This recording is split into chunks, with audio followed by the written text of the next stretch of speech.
नमस्ते किसान भाइयों, मैं doctor Vijay Joshi SV aqua farm consultant के माध्यम से आज फिर से एक महत्वपूर्ण और आप खर्चा बचाने वाला वीडियो लेके यूट्यूब चैनल पे आपके सामने आया हूँ।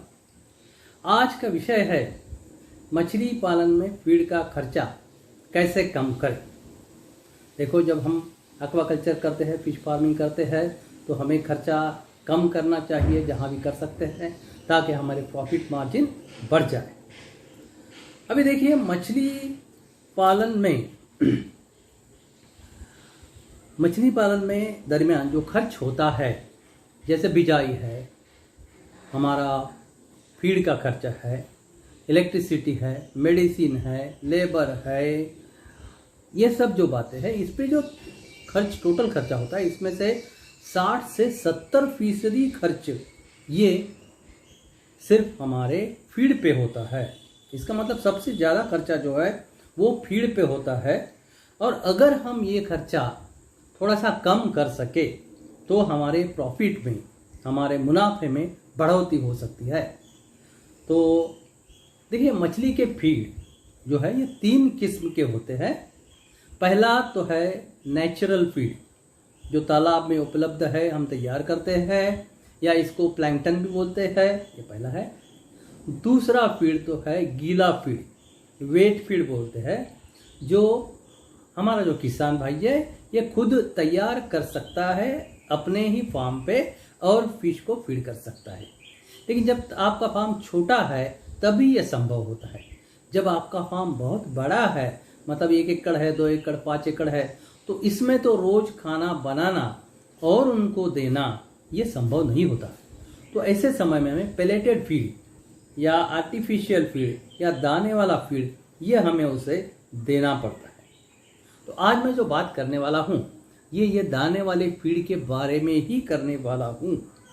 देखिए, दाने वाला जो फीड है उसको पेलेटेड फीड मिलते हैं, अलग अलग कंपनी का फीड ये हमें मार्केट में उपलब्ध है। तो ये इसमें protein, carbohydrate, minerals, fat, vitamin ये सब उसमें रहते हैं, अच्छी मात्रा में रहते हैं, और इसीलिए ये संपूर्ण फीड है और इसका प्रयोग हम अच्छी तरह से कर सकते हैं। इसका रेट है, देखो, 40 रुपये किलो से लेके 90 रुपये किलो तक ये जो फीड है इसका रेट है। ये अच्छा खासा महंगा है। अभी देखिए, इसमें थोड़ा भी खर्चा हम कैसा कम कर सकते हैं, ये मैं आपको विस्तार में बताने वाला हूँ। तो देखिए, गौर से सुनिए, कैसे करें फीड में बचत। तो पहली बात ध्यान में रखना है कि जो फीड हमें देना है वो हमें पर्याप्त मात्रा में देना है। फीड ना ज़्यादा देना है ना कम देना है, इसको ऑप्टिमल क्वांटिटी बोलते हैं। अभी ये कैसा करेंगे हम, पर्याप्त मात्रा में फीड हम कैसा दे सकते हैं? तो इसे हमें कुछ कैलकुलेशंस करना पड़ेगा, कुछ गणित करना पड़ेगा, सीधा सा गणित करना। बहुत ध्यान से सुनिए, देखिए, ये जानकारी आपको कोई नहीं देगा। अभी समझो कि हम तालाब में बासा या पंगेशियस मछली का संवर्धन कर रहे हैं, पालन कर रहे हैं। तालाब का क्षेत्र है 1 एकड़, पानी की गहराई है 2 मीटर। शुरू में तालाब में बीज की संख्या थी 20,000। अभी आज की तारीख में, मतलब करीबन कल्चर करके 4 महीने से ज़्यादा हो गया है, अभी आज की तारीख में तालाब में जो है औसत 18,000 मछली अभी हमारे है। ठीक है, अभी प्रत्येक मछली का औसत वजन ये 800 ग्राम है। इसका मतलब तालाब में जो पूरी मछली है उसका औसत वजन 14,400 किलोग्राम है।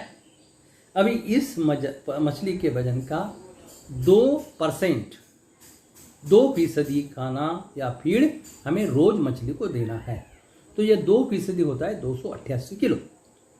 तो ये 288 किलो जो है ये 3 बार, मतलब 3 पार्ट में डिवाइड करके हमें देना है। यह पर्याप्त मात्रा है। इसमें फीड ना वेस्ट होगा ना तो फीड कम पड़ेगा। अभी देखिए, बहुत सारे किसान भाई क्या गलती करते हैं ये देखिए। ऐसा है कि 20,000 पहले बिजाई थी, तो जो मछली पालक है वो यही पकड़ते हैं कि तालाब में 20,000 मछली है, हर एक का वजन 800 800 ग्राम है। सो टोटल हो गया देखो 16,000 किलो। तो उसी का 2 जो फीसदी है वो हो गया 320 किलो। तो वो 320 किलो फीड मतलब रोज अपने तालाब में 1 एकड़ में दे देते हैं। इसका मतलब कि रोज 320 उससे माइनस करो 288, तो 32 किलोग्राम फीड जो है वो जो पर्याप्त मात्रा से ज़्यादा दिया जाता है। इसकी कीमत 40 रुपये के हिसाब से हो गई 1280 रुपये। मतलब 1280 रुपये का फीड रोज वेस्ट होता है, पानी में जाता है। इससे पानी गंदा होता है, पानी का अमोनिया बढ़ता है और मछली बीमार भी हो सकती है। तो ये एक पहला मैंने बताया बचाने का एक मतलब उपाय उसका। अभी दूसरी बात ध्यान से सुनिए। कभी कभी क्या होता है, किसान भाई तालाब में औसत मछली कितनी है इसकी संख्या यह उसे जान नहीं सकता। कोई प्रॉब्लम संभव नहीं होता है तो सैंपलिंग वो नहीं कर सकता है। ऐसी स्थिति में हमें बैग फीडिंग करना ठीक रहेगा। अभी बैग फीडिंग में क्या करना है कि तालाब के एक छोर से लेकर दूसरे छोर तक मतलब चौड़ाई में 1 एकड़ तालाब के लिए 2 मजबूत रस्सियां बांधिए। अच्छा, और तालाब में भी खंभे लगाकर ये रस्सी को सपोर्ट दीजिए। अभी समझो हमें अभी ऐसा समझो कि 100 किलोग्राम फीड हमें मछली को रोज देना है, प्रतिदिन देना है। तो ये 10 बैग में इसके लिए जो खाद की बैग होती है, खाद जो हम यूज़ करते हैं, इसकी खाली बैग हमारे पास होती है। इसे छेद बनाएं नीचे के भाग में और उसमें ये 10-10 किलो करके डाल दीजिए। और ये जो बैग है ये पूरे तालाब में रस्सी को इस तरह बांधिए कि इसका थोड़ा निचला दो हिस्सा है वो पानी में रहेगा और बाकी का हिस्सा ऊपर रहेगा। अभी क्या होगा कि मछली जब वहाँ खाना खाने के लिए आएगी और बैग को नोचेगी, जब वो नोचेगी तो वहाँ से फीड बाहर निकल आएगा और मछली वो खा लेगी। अभी हमें क्या करना है कि देखना है दूसरे दिन बैग निकाल लेना है और कितना पानी बचा है, कितना फीड बचा है, उसमें खाना कितना बचा है देखना है। देखिए समझो एक 10 किलो खाना बचा है, 10 किलो फीड बचा है। तो इस स्थिति में हमें 10 किलो फीड कम करना है, 90 किलो ही फीड जरूरत है उतना ही देना है। इसका मतलब रोज 10 किलो फीड की मतलब 400 रुपये की बचत हो गई है। समझे? अच्छा, तीसरी बात हम कर सकते हैं, फीड एक सुनिश्चित समय पे दीजिए। समझो सवेरे 9 बजे और शाम को 6 बजे हम देते हैं, तो वही समय पे हमें मछली को फीड खिलाना है। मछली खाना खाने के लिए ज़रूर आती है। देखिए एक सीधा सा मैं आपको बिल्कुल सीधी बात बताता हूँ, आप सब ने इसका एक्सपीरियंस लिया होगा कि अगर कोई कुत्ते हमारे सामने आते हैं, रोज़ हमें उसे रोटी खिलाते हैं, तो समझो कि हम 11 बजे कुत्ते को अगर रोटी देते हैं तो देखिए उसके पास कोई घड़ी नहीं है कुत्ते के पास, फिर भी वो 11 बजे करेक्ट आपके दरवाजे के सामने खड़ा होगा रोटी के लिए। बस यही बात मछली के बारे में है। जो उसका सुनिश्चित समय है उस समय पर वो खाना खाने के लिए बिल्कुल ज़रूर आएगी। तो ये समय ना कम करे ना ज़्यादा करे।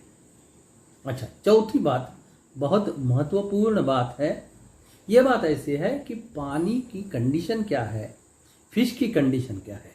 मतलब पानी का तापमान बहुत ज़्यादा है या पानी का तापमान बहुत कम है या पानी का पीएच बहुत ज़्यादा है, पानी में अमोनिया बढ़ गया है, पानी में डिसॉल्व्ड ऑक्सीजन कम है, मछली थोड़ी सी बीमार है।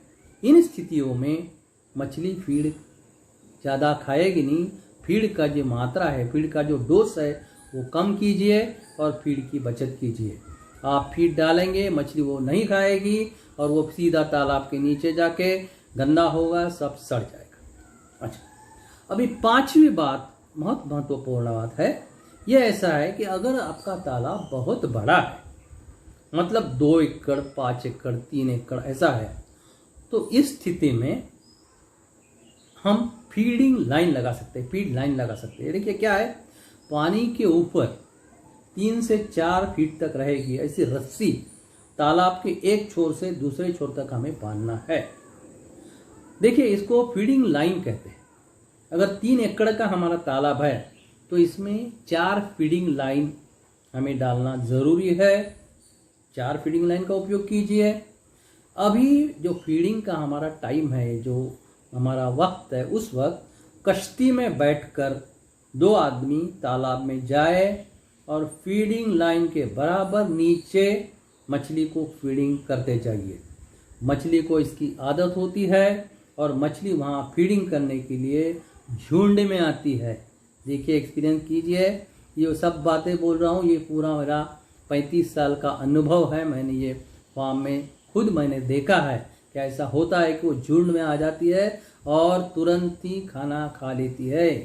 फीड बचता नहीं है, फीड नीचे जाता नहीं है, पानी खराब होता नहीं है। देखिए मेरे किसान भाइयों, अगर आप ये महत्वपूर्ण बातों का ध्यान रखते हैं तो आप पर्याप्त मात्रा में फीड देंगे, ना वो कम होगा ना ज़्यादा होगा। क्योंकि फीड अगर कम दिया तो भी मछली की ग्रोथ या बढ़ोतरी ठीक तरह से नहीं होगी। ज़्यादा दिया तो पानी खराब होगा। तो पर्याप्त मात्रा में हम दे सकते हैं, फीड की बचत होगी, खर्चा कम होगा और मछली पालन दरमियान आपके प्रॉफिट में वृद्धि होगी। तो ये बातें आप अवश्य सुनिए। एक बार सुनिए ये वीडियो, दूसरी बार सुनिए, तीसरी बार सुनिए और ये बातें जो है आप प्रैक्टिस में लाइए। और इसका अनुभव आपको क्या है ये मुझे ज़रूर कमेंट में आप डाल दीजिए। और आपको कोई महत्वपूर्ण जानकारी चाहिए तो वो भी आप कमेंट में डाल सकते हैं। ये वीडियो आपको कैसे लगा इस पर कमेंट कीजिए, लाइक कीजिए। आप करते हैं आप लोग लाइक, और आपके किसान दोस्तों को भी शेयर कीजिए ताकि उनके भी पैसे की बचत होगी। और आप सब समझते हैं, आप सब समझदार लोग हैं, आपको पता है money saved is money gained. तो हमारे इस YouTube चैनल को बेल आइकॉन दबाकर सब्सक्राइब कीजिए, ज़्यादा से ज़्यादा शेयर कीजिए। मिलते हैं इसके बाद फिर एक नए वीडियो के साथ। तो तब तक के लिए धन्यवाद किसान भाइयों। जय हिंद, जय भारत।